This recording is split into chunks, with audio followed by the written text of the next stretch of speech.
Greetings, members, one and all of the Salivation Nation. I received a letter from the director of the United States Mint. Will it make a difference? Let's find out.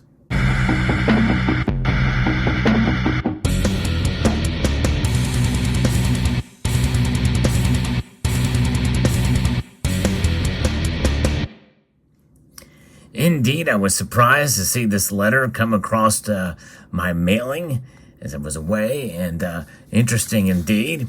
And let's see here what it says. This is from the Office of the Director, United States Mint. So this makes me feel like, well, you know what? This must be pretty important, as it was personally addressed to me. I did open it up, and it was kind of a nice surprise upon reading it. Nice stationery here, as you can see. You may have received this letter as well. I think maybe some of us had filled out one of the satisfaction surveys, that the U.S. Mint puts out from time to time, and this may be a response to that. But nonetheless, let's take a look at that here. You can see the background of the letter has got the eagle that's on the platinum eagle here, and you can see here on the platinum proof eagle, which is kind of a cool eagle, I think, on the back of the platinum coins these days. But really, we're here for the contents of the letter. So I'm going to read this and give my comments on it, on each one of these paragraphs here. But nonetheless, at the United States Mint, we take pride in the focus we apply to customer satisfaction, and we continually strive to improve our experience, or your experience with us. We have listened to what you've told us about how to improve our customer service delivery, and we've made significant improvements. For example, we have recently enhanced and stabilized our website to provide a more satisfying commerce experience during peak sales times for our most popular products. Well, that's not been totally tested yet, because I've not seen anything that really rivals what we saw in 2019. And to some extent, 2020 and 2021, we've not really seen anything that really rivals what we saw during those big hot items that were really apparent in 2019, 2020, and 2021. 2022 for the U.S. Mint, although there has been some somewhat limited mintage offerings, nothing that's been really hot that people have been after, like the enhanced reverse proof silver eagle that was issued from I think that was the San Francisco Mint. That one was a real popular one, and that caused a lot of issues. But there has been some recent offerings where there has been a return to some of the same issues, at least from what I understand from a member of the community, that has been a return to what was supposedly David J. Ryder, the previous Mint director, worked to get to try to fix. But nonetheless, we as valued customers, well, it looks like Director Gibson is making reaching out to us, at least some of us. I don't know. Let me know if you've got this letter as well. The second paragraph goes as follows. We appreciate your continued patience as we work to increase numismatic production amid unprecedented demand for circulating coins, staffing shortages during the global pandemic, and supply chain issues. This year, in 2022, we significantly increased production quantities of one of our most popular coins. Now, I'll stop right there, because popular coins is a very broad term. What do you mean? The most popular coins are the circulating coins. They're the ones that circulate every single day. Nonetheless, she goes on to say here, it's the American Eagle 1 ounce silver dollar. Now, that is a very broad term, too, because the American Eagle, a silver dollar, comes in various different forms. And this is an example of one of those products that was a pretty hot offering last year. And that is they made a West Point and a San Francisco mint-marked proof silver eagle. And this is indeed that coin. They also did a 2-coin set, reverse proof set as well. But this is a very popular offering, but it is not the most popular silver dollar, and it's not the most popular coin. by any stretch. So it's a very vague offering here. I assume that maybe she's referring to the actual bullion coin, to the 1 ounce silver, 1 ounce silver bullion coin. And that is something different than the proof or the uncirculated quality, but yet the burnished eagle that are provided for sale at the US Mint's website. And really, the demand for those coins is one thing for sure, but there's really nothing to do with customer service with that. It's just the high demand and the price. But nonetheless, we've seen a direct contradiction to the mintage. I guess we have to look at the sales figures, but from what I understand from a recent interview I did with a bullion dealer, is that bullion dealers are that the wholesalers and the APs, the authorized purchasers, have made these huge demand orders, and they're only able to provide up to half of the requested amount of the silver bullion coins, the silver eagles.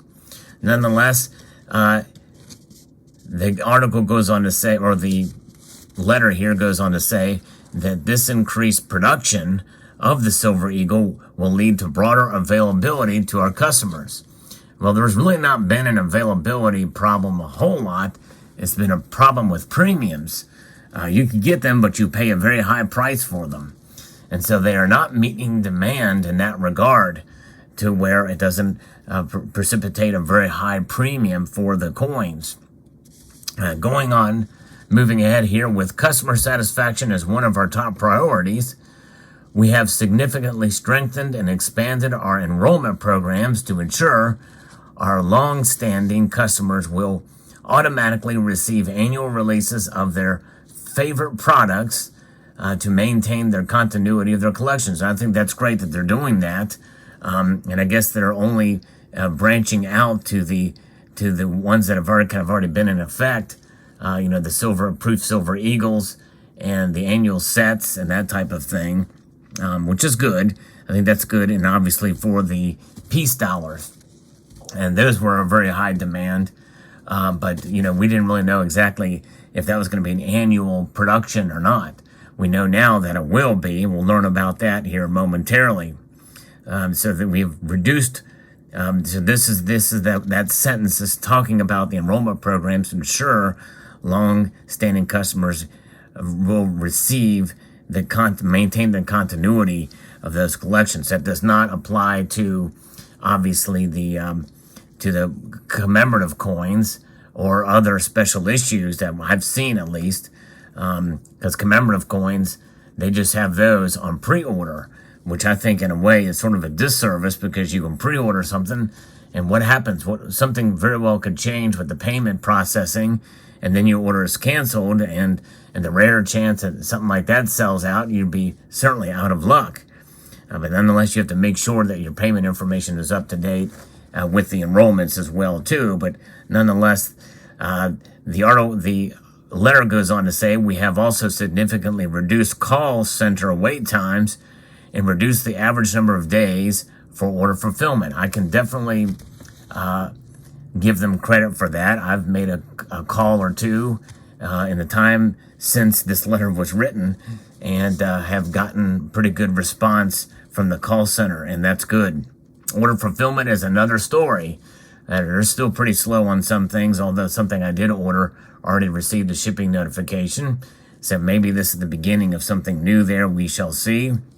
I know that a story that I covered on this channel was the fact that they're going to be looking at a new fulfillment center and contractor. It's PSF Web, I think, out of Memphis is who does it now.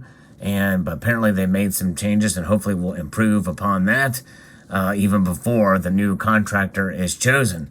And also that contractor will also be maintaining the website and maybe redesign and make that better. Nonetheless, the letter continues. We know it's a disappointment. It's disappointing that some popular products could not be available this year, and we are committed to returning to full production going forward. And that is where the 2022 they were initially offered to be available in Proof, Peace, and Morgan dollars, but they had to renege on that. So that caused quite a storm, and even made it into some testimony before Congress, and was asked by a member of Congress to the Ventress Gibson, who was actually under consideration to be the director. And she was saying that she'll look into that, but it's not going to happen now. And so the next sentence says, "We are happy to announce that this will include the relaunch of a vibrant and annual Morgan and Peace dollar program in 2023. So there's going to be a year skip there, just like in 2009 with the Silver Eagle. But you would think they would have learned from that. But then again, I know that there's a little different situation, a little different scenario here. Some people don't completely, fully grasp at the Mint the demand for the planchets for the Peace and Morgan dollars is much different than the demand, and being a tool for those and find a contractor to provide those is not so easy. So that's something to consider, especially when they need to provide so much focus for the most popular bullion coin out there, and that is the Silver Eagle.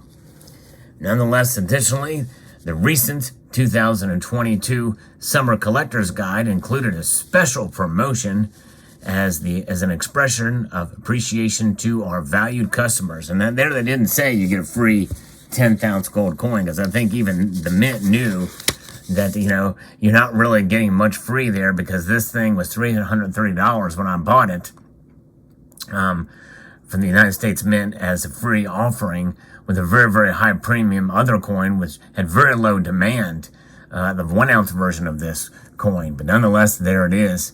And this is one that they've had some issues with some of these. And this is an example of one where there is extremely high thinning on the coin, which makes it very difficult to lower the lid. You can see it there around the edge, that very high thinning around there, making it difficult to close the lid on the capsule, which is a bummer. But there you have it. So we are so grateful for the pleasure of serving you. We pledge to do everything possible to meet your expectations. Thank you for being a loyal customer and for giving us the opportunity to serve you. And again, this is a good letter, I would say. I've been one of those that has been very critical of the Mint over the years, especially during the tenure of the last director. And so to see this letter come from the current director is an encouraging sign that they do understand that there has been issues, and giving us some progress reports on what's happening. And it is noticed, I think, by me, and I think by others as well too, that some changes are being made for the positive and for the good. Although packaging is one big fat failure, and that started last year too. And the prices that we pay for the products is something that they really ought to do something to fix and to correct. We're paying more for our coins for lesser quality, especially in the packaging, and also lesser quality with thinning that happens on coins that they have not fixed, and that's been going on for as long as I can remember. The U.S. Mint's quality is, in many cases, to be desired, less than desired. We want good quality for our coins. That includes the packaging. But this letter is a nice gesture by the Mint director. I want to give her props for reaching out. But there's still other things that are notably silent in this letter, and that includes the packaging and the prices, which are unnecessarily high in my view. I can understand raising prices, but they started raising their prices long before inflation hit. And I know costs do go up, and I can understand, especially with inflation, that prices would have to go up to a degree. But it's absolutely insanity how high some of these prices have gone, and you get less for the more money that you pay, especially in terms of packaging. So there you have it. Will it make much of a difference? I really don't know. These are just words on a piece of paper.